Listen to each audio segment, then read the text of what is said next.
मौलाना फिर मौलाना है, कोई माने या ना माने, मगर अब तो शायद सभी मानते हैं। उनके दर पे हाजिरी देना गोया अब अपोजिशन और हुकूमत दोनों का मामूल सा बन गया है। और बने क्यों ना, आज की सियासत का सबसे बड़ा इशू और उसमें बंद तमाम सियासी तब्दीलियां और इख्तियारात की नई कुंजियां सब की सब जो है वो मौलाना की मुट्ठी में है। आज मौलाना साहब एक ऐसी नहज पर खड़े हैं कि वो दाएं देखते हैं तो पाकिस्तान की सियासत दाएं की तरफ रुख कर लेती है, और अगर वो बाएं देखते हैं तो सियासत बाएं तरफ दौड़ निकलती है। शायद इसीलिए मौलाना साहब का जहन समझना और उनकी सोच जानना मुबस्सरीन और सियासी अकाबरीन का आजकल पसंदीदा शेवा बन गया है। तो फिर जब मौलाना साहब ने कुछ सहाफ़ियों को बातचीत के लिए मदऊ किया तो कौन ना कर सकता था। आज नाज़रीन हम एक ऐसे ही सहाफ़ी से उस मीटिंग का हाल जानेंगे, क्योंकि वो खुद भी उसमें शरीक थे। लेकिन पहले ज़रा देखें कि इस मुलाकात में से अभी तक खबर निकली क्या है। खबरों के मुताबिक मौलाना फजलुर रहमान ने जो मीटिंग की उसमें उन्होंने ये कहा कि मुजव्वज़ा हुकूमती तरमीम ने आइन की शिक 8 की ऐसी की तैसी फेर दी है। आर्टिकल 243 में भी तरमीम पेश की गई थी जिससे सर्विसेज चीफ को आइनी हिफाजत होगी। आर्टिकल 51 और 106 तरमीम में से हमें फ़ायदा होता, लेकिन इससे उसूली इख्तलाफ है। हाई कोर्ट जजेस तबादले के खिलाफ नहीं, लेकिन इससे ये तासुर जाएगा कि 6 जजेस के ख़त की वजह से तरमीम लाई गई है। वफाकी आइनी अदालत के चीफ जस्टिस की उम्र की हद 68 साल रखने के हवाले से एतराज़ किया। मुजव्वज़ा तरामीम में चीफ जस्टिस सुप्रीम कोर्ट की तैनाती का इख्तियार वज़ीर आज़म की सिफारिश पर सदर को दिया गया। मौलाना फजलुर रहमान ने कहा कि उनकी जमात को उसूल तौर पर वफाकी आइनी अदालत के क़याम पर कोई एतराज़ नहीं। इलेक्शन कमीशन के हवाले से भी तरामीम मुसवदे का हिस्सा थी। मौलाना फजलुर रहमान के मुताबिक तरामीम अपोजिशन जमातों बशमूल PTI की मुशावरत से होनी चाहिए। हतमी मंजूरी और मुकर्ररा वक्त पर उनका कहना था कि अगर 26 अक्टूबर तक जो है वो चीज़ सामने आ जाए तो फिर इस पर कुछ मामला बढ़ सकता है। अब नाज़रीन, हुकूमती अराकीन गुज़श्ता चंद दिनों से बड़े ही एतमाद से ये दावा करते फिर रहे हैं कि मौलाना साहब ने आइनी अदालत के क़याम पर आमादगी का इजहार कर दिया है, और अब बस चंद छोटी छोटी बारीकियाँ जो है वो बाकी रह गई हैं जिन पर इत्तेफाक राय पैदा हो जाएगा। शायद यही वजह है कि मौलाना के करीबी साथी और कानूनी मुशीर जनाब कामरान मुर्तज़ा आज विकेट के दोनों तरफ खेलते नजर आए। यानी नाज़रीन, इस बात का रोशन इम्कान है कि जो आइनी बिल का मुसवदा सामने आया था और जिसको हुकूमत ने बाकायदा तौर पर सरकारी मुसवदा मानने से इनकार कर दिया था, उसमें रद्दोबदल हो सकती है। देखना यह है कि जो सबसे मुतनाज़ा शिकें हैं उन पर क्या होगा, क्योंकि देखिए जो भी होगा उसकी ही बुनियाद पर कौमी असम्बली और सेनेट में वोटिंग होगी, और वोटिंग में मौलाना साहब की पार्टी के मेंबरान के अलावा नंबर्स गेम के हवाले से आज़ाद अराकीन और सुन्नी इत्तेहाद काउंसिल के भी अहम तरीन किरदार होगा। और इन नंबर्स गेम का उस अदालती रिव्यू से भी बड़ा गहरा ताल्लुक है जो 63A के हवाले से 30 सितंबर को शुरू होगी। और इस रिव्यू की समाअत और बेंच को जिस कमेटी ने फाइनल किया है उस पर चीफ जस्टिस काजी फायज ईसा और अगले चीफ जस्टिस मंसूर अली शाह साहब के दरमियान शदीद इख्तिलाफात पैदा हो चुके हैं, जिसकी बुनियाद पर दोनों एक दूसरे को खत लिख कर या तो अपना गुस्सा उतारते नजर आ रहे हैं या उसे ठंडा करते नजर आ रहे हैं। ऐसा ही एक ताज़ा तरीन खत चीफ जस्टिस ने लिखा है और उसके मुंदरजात जो हैं वो अब कुछ हद तक सामने आ चुके हैं। इस खत में लिखा गया, चीफ जस्टिस ने लिखा कि जस्टिस मुनीब अख्तर का सीनियर जजेस से रवैया जो है वो इंतहाई सख्त था। कानूनन आप इस बात पर सवाल नहीं उठा सकते कि चीफ जस्टिस किस जज को कमेटी में शामिल करेंगे। जस्टिस मुनीब अख्तर ने मुकदमात के बोझ के बावजूद गर्मियों की पूरी तातीलात की। जस्टिस मुनीब अख्तर ने अर्जेंट आइनी मुकदमात सुनने से इनकार किया। जस्टिस मुनीब अख्तर ने कमेटी के एक मुअज़्ज़ज़ रुकन से गैर शाइस्ता, सख्त और नामुनासिब रवैया अख्तियार किया जिसमें तमाम चीफ जस्टिस शामिल थे। साथ ही जजों ने इस रवैये की शिकायत की। आप जस्टिस शाह ने हक़ाइक़ जाने बगैर इल्ज़ाम आयद किया कि मैंने जस्टिस अफरीदी और सीनियर जज को बाईपास किया है। जस्टिस याहिया अफरीदी से रब्ता करने की कोशिश की, वो दस्तयाब नहीं थे, इसलिए जस्टिस अमीनुद्दीन को शिरकत के लिए कहा। आप जस्टिस शाह ने बगैर वजह बताए कमेटी इजलास में शिरकत नहीं की, इसलिए जुमे का इजलास मुलतवी करना पड़ा। गुज़श्ता रोज़ जस्टिस मंसूर अली शाह आपकी मौजूदगी में आपके सामने जस्टिस याहिया अफरीदी से कमेटी में शिरकत के लिए कहा। जस्टिस अफरीदी ने कहा कि मैं जजेस कमेटी में नहीं बैठना चाहता। जहाँ ये इस तरह की इतनी फुल एक्शन सियासत हो रही है, वहाँ इलेक्शन कमीशन कैसे खामोश रह सकता है? जब सुप्रीम कोर्ट ने इलेक्शन कमीशन को सख्ती से मखसूस नशिस्तों के फैसले पर अमल दरामद का हुक्म दिया تو کمیشن نے میٹنگ کھیلنا شروع کر دیا۔ بالآخر 8ویں اجلاس کے بعد آج الیکشن کمیشن نے ایک بار پھر عدالت سے رجوع کیا۔ اپنی درخواست میں الیکشن کمیشن نے کہا، اسپیکر قومی اسمبلی نے خط لکھا کہ عدالتی فیصلے کے بعد الیکشن ایکٹ میں ترمیم ہوئی، الیکشن ترمیمی ایکٹ کو فوقیت دی جائے یا عدالتی فیصلے کو۔ ترمیمی ایکٹ میں مخصوص نشستوں سے متعلق ترمیم کر کے ماضی سے اطلاع کیا گیا۔ عدالتی فیصلے واضح ہیں کہ پارلیمنٹ کی دانش کا جائزہ نہیں لیا جا سکتا۔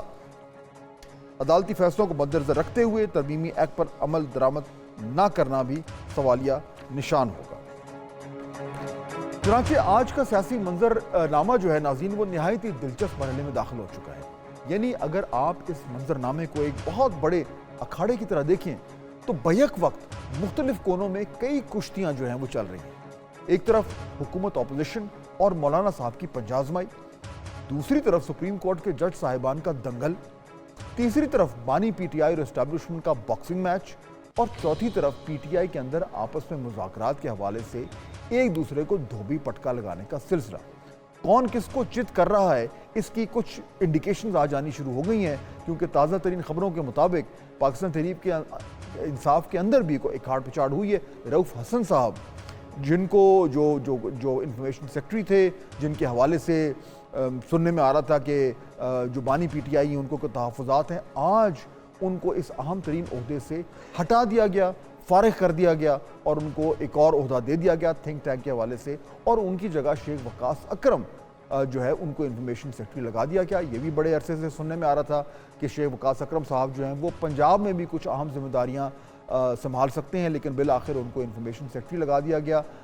یہ اس کی وجوہات کیا ہوئی ہیں، یہ اکھاڑ پچھاڑ جو ہے وہ کس بات کی انڈیکیشن دے رہا ہے، اور اس وقت جو یہ بڑا انٹرسٹنگ، دلچسپ اور فل ایکشن سیاسی ماحول بنا ہوا ہے، اس میں پاکستان تحریک کے انصاف کے اندر جو یہ نئی تبدیلیاں، یہ نئی لڑائی جھگڑے اور یہ نئی اکھاڑ پچھاڑ ہوئی ہے، اس پہ بات کرنے کے لیے ہمیں جوائن کر رہے ہیں دو بہت ہی اہم لوگ جو ان معاملات کو بڑے قریب سے بھی دیکھ رہے ہیں اور کچھ حد تک شاید انوالو بھی ہیں۔ کاشف عباسی صاحب پاکستان کے مائنہ اینکر جرنلسٹ میرے کالیگ ہیں، مجھے جوائن کر رہے ہیں، اور ان کے ساتھ مہر بانو قریشی صاحبہ پاکستان تحریک انصاف کی نمائندگی کرتی ہیں۔ آپ دونوں کا بہت شکریہ۔ کاشف، میں شروع ذرا آپ سے پہلے کرتا ہوں، نارملی ہم پولیٹیشین سے شروع کرتے ہیں، but I start with you because مولانا صاحب کا جو سیاست ہے وہ ابھی بھی تازی خبر بھی یہ ہے کہ پی ٹی آئی والے بھی ان کے پاس گئے ہوئے ہیں، دونوں طرف سے جو ہے وہ پوری کوشش کی جا رہی ہے کہ وہ ان کی طرف آ جائیں، اور ابھی میں سن رہا تھا کہ وہ سلمان اکرم راجہ صاحب نے تو یہ بھی کہا کہ جی یہ جو خبریں آ رہی ہیں کہ مولانا صاحب جو ہیں وہ گورنمنٹ کی طرف جا رہے ہیں یہ بالکل غلط ہیں، ایسی کوئی بات نہیں ہے وغیرہ وغیرہ۔ آپ کی ان سے ملاقات ہوئی اور بھی کچھ ہمارے کالیگس کی کل ان سے، آپ کا کیا سینس نکلا کہ کیا واقعی میں مولانا صاحب حکومت کی طرف سے کچھ مان گئے؟ دیکھیں، ہمارا ٹیک اوے تو اس کے قریب تر ہی ہے کہ مولانا صاحب مان گئے۔ یہ ہم بہت سے لوگوں نے آپس میں نوٹس ایکسچینج کیے کل، بلکہ ایک رات کو میں آپ کو اس لیے بیک گراؤنڈ بتا دوں کہ بہت سے لوگوں کا جو وہاں سے نکلے یہ خیال تھا کہ مولانا صاحب ان ترامیم کا دفاع کر رہے تھے جو کہ اب مسودے میں ہوں گی یا آنے والی ہوں گی۔ انہوں نے کہا کہ دیکھیں نا، میری جو سب سے بڑے خدشات تھے وہ آرٹیکل 8 اور پھر بعد 2009 میں تھے، وہ ترمیم سے نکال دیا گیا، جس پہ انہوں نے کہا تھا کہ بلاول صاحب نے کہا کہ میری مجبوری ہے۔ کل بھی انہوں نے ہمیں یہی بتایا کہ بلاول صاحب یا پیپلز پارٹی اس کو مجبوری ہی بتا رہی تھی کہ ہماری مجبوری ہے کہ ہم نے یہ کرنا ہے، لیکن وہ نکال دیا گیا ہے۔ انہوں نے کہا کہ مجھے یہ کہا گیا کہ جو آئینی عدالت ہے یہ تو مولانا صاحب آپ کا اپنا جو پروپوزل تھا، ججز کی عمر 67 سال، دیکھیں بنگلہ دیش میں 67 سال عمر ہے ججز کی۔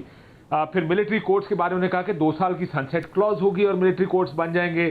دیکھیں نا، ملک میں دہشت گردی کے معاملات ہیں، پھر مسنگ پرسنز ہوتے ہیں، تو اچھا ہے کہ کورٹ ہوگی اور اس سے سزائیں ہو جایا کریں گی۔ 63A پر بھی کچھ لگا ایسا ہی کہ مولانا صاحب اتفاق کرتے ہیں۔ جو ہائی کورٹ کی ٹرانسفرز کی بات تھی اس پر کامران مرتضیٰ صاحب تھرو آؤٹ دا میٹنگ وہاں بیٹھے تھے، تو ان کا یہ کہنا تھا کہ جی میرا ذاتی موقف یہ ہے کہ اس میں کوئی خرابی نہیں ہے کہ ججز کو ایک ہائی کورٹ سے دوسرے ٹرانسفر کیا جائے۔ ٹھیک، تو مجھے یہ لگا یہ ساری باتیں سن کے کہ لارجلی JUIF اگری کر رہی ہے ترامیم پر۔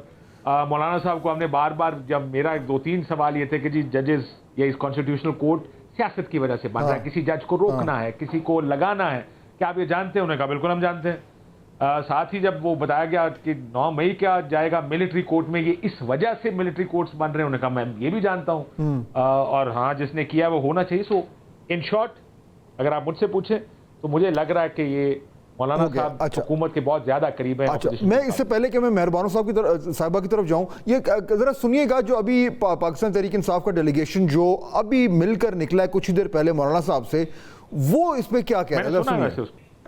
बहुत अच्छी गुफ्तगू हुई, हमने आईनी मामलात भी देखे हैं। आइंदा एक हमने कमेटी तश्कील दी है जो बैठकर इकट्ठे इन मामलात को देखेगी। लेकिन मैं ये वाज़ेह करूं कि जो चहमगोइयां पिछले कुछ दिनों से हो रही हैं प्रेस में कि मौलाना ने कोई फैसला कर लिया है, मौलाना हुकूमत का साथ देंगे, ऐसा कुछ नहीं है। तो हम इस सब की मुज़ाहमत करते हैं, हम मुदाफ़ियत करते रहेंगे। मौलाना हमारे साथ हैं।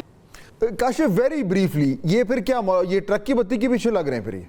देखिए, हमने ये नहीं कहा कि मौलाना ने फैसला कर लिया, हम ये कह रहे हैं कि हम वहां से ये सेंस लेके निकले मौलाना इन सबको डिफेंड कर रहे थे। अच्छा। और लग ऐसे रहा है कि वो कन्विंस्ड हैं कि ये 2-4 चीजें निकालने के बाद ये मुसवदा गुजारे लायक ठीक है। ओके। तो देखिए, मौलाना अपनी अहमियत ना इनके लिए खराब करेंगे ना उनके लिए खराब करेंगे। Why would he push somebody away by saying नहीं मैंने फैसला कर लिया है? ठीक। तो ये तो वक्त ही फैसला करेगा कि मौलाना लाइन के इस साइड पे खड़े होते हैं या उस साइड पे। तो मेहरबानो साहबा, फिर ये अब जो हुकूमती मुख्तलिफ वज़रा हैं उनको भी हम सुन रहे हैं, वो भी कह रहे हैं जी बिल्कुल मामला तय हो गए हैं। अब ये जर्नलिस्ट मिल के आए हैं, काशिफ आपको अपनी पर्सनल एक्सपीरियंस बता रहे हैं, तो फिर तो ऑब्वियसली यही लग रहा है कि मामला तय पा गए। जी फहद साहब, well there's many a slip between the cup and the lip, और ये दोनों तरफ के लिए कहा जा सकता है।